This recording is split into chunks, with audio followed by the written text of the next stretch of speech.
भक्तों, आज धर्मराज युधिष्ठिर अश्वमेध यज्ञ की तैयारी कर रहे हैं। आप सुनिए। देश देश के राजाओं ने आकर किया प्रणाम।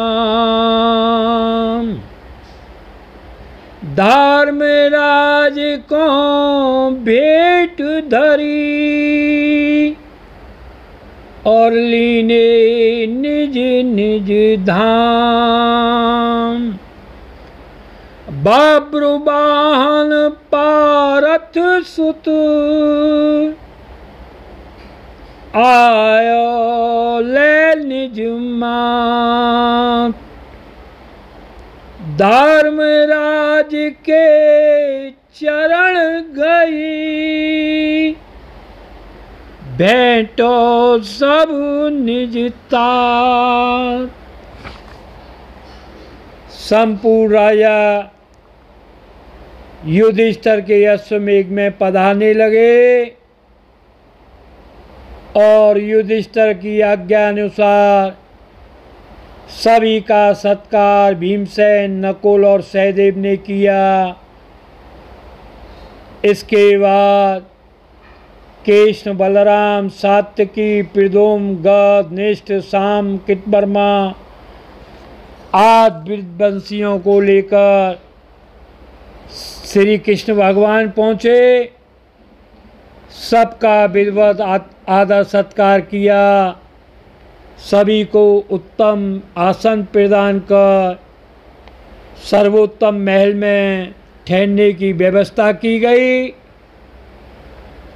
श्री कृष्ण ने युधिष्ठिर से कहा, हे धर्मराज, मेरे पास एक ऐसा विश्वासपात दूत आया है। उसने अर्जुन का संदेशा दिया है कि मैं यज्ञ अश्व के साथ सकुशल लौट आया हूँ।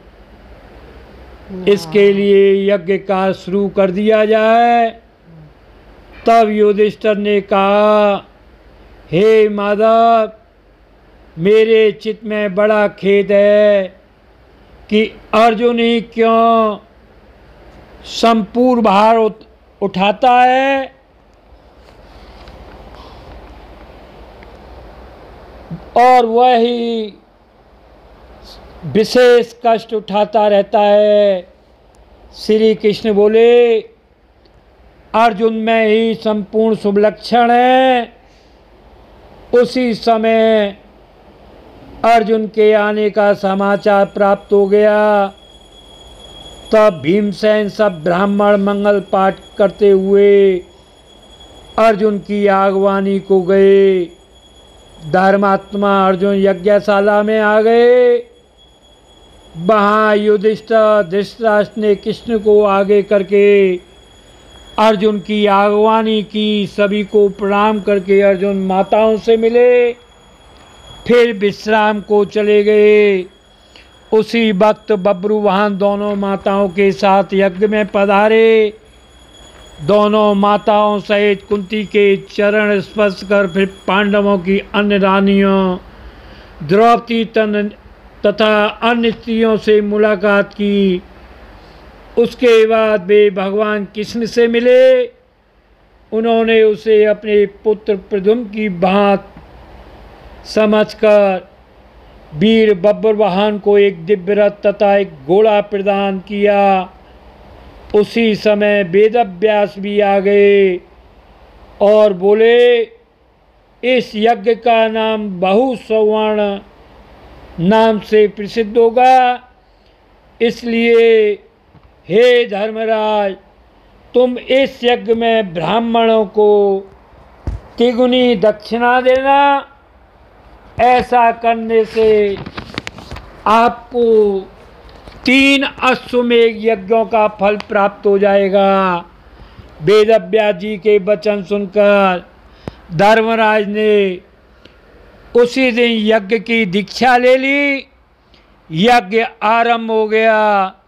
वेद की विधि जानने वाले वेद व्यास जी और उनके दोनों शिष्य याज्ञवल्क पहल यह तीनों यज्ञ के मुख्य होता तथा ऋतिव्यु थे। ब्राह्मणों ने शास्त्रीय विधि से सोमलता का रस निकाला और देवताओं को सोम रस का पान कराया। कोई भी दीन दुखी दरिद्र भूखा नहीं रहा। इस यज्ञ में 6 खम्भ लकड़ी के, 6 पलाश के, 6 बेल के, 2 देवदारू के तथा 1 लिसोड़ा का, इस प्रकार 21 खम्भे बनाए गए। इसके बाद भीम ने स्वर्ण के खम्भ खड़े करवा दिए। अग्नि चयन के लिए 4 स्थान जो लंबाई में 18-18 हाथ के थे, उनका बनाव गरुड़ के समान तथा पंख सोने के बनाए थे।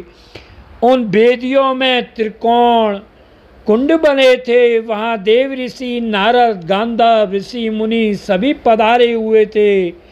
यज्ञ धूमधाम और पवित्रता के साथ विधिवत पूर्ण शुरू हो गया।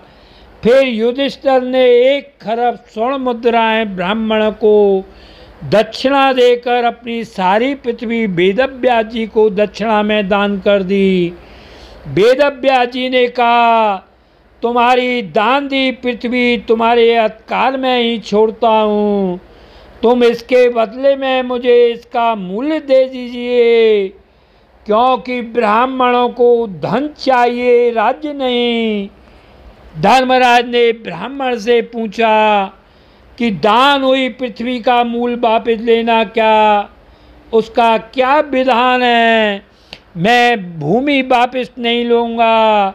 इसे महान त्याग को सुनकर सबका हृदय कांप उठा। उसी समय आकाशवाणी हो गई। आकाशवाणी को सुनकर आकाशवाणी ने कहा, पांडवों तुम धन्य हो, मैंने तुम्हारा पृथ्वी दान स्वीकार कर लिया है। अब मैं अपनी तरफ से धर्म पूर्वक राज्य करने के लिए यह पृथ्वी तुम्हें देता हूँ। मुझे बदले में तुम स्वर्ण दे दो।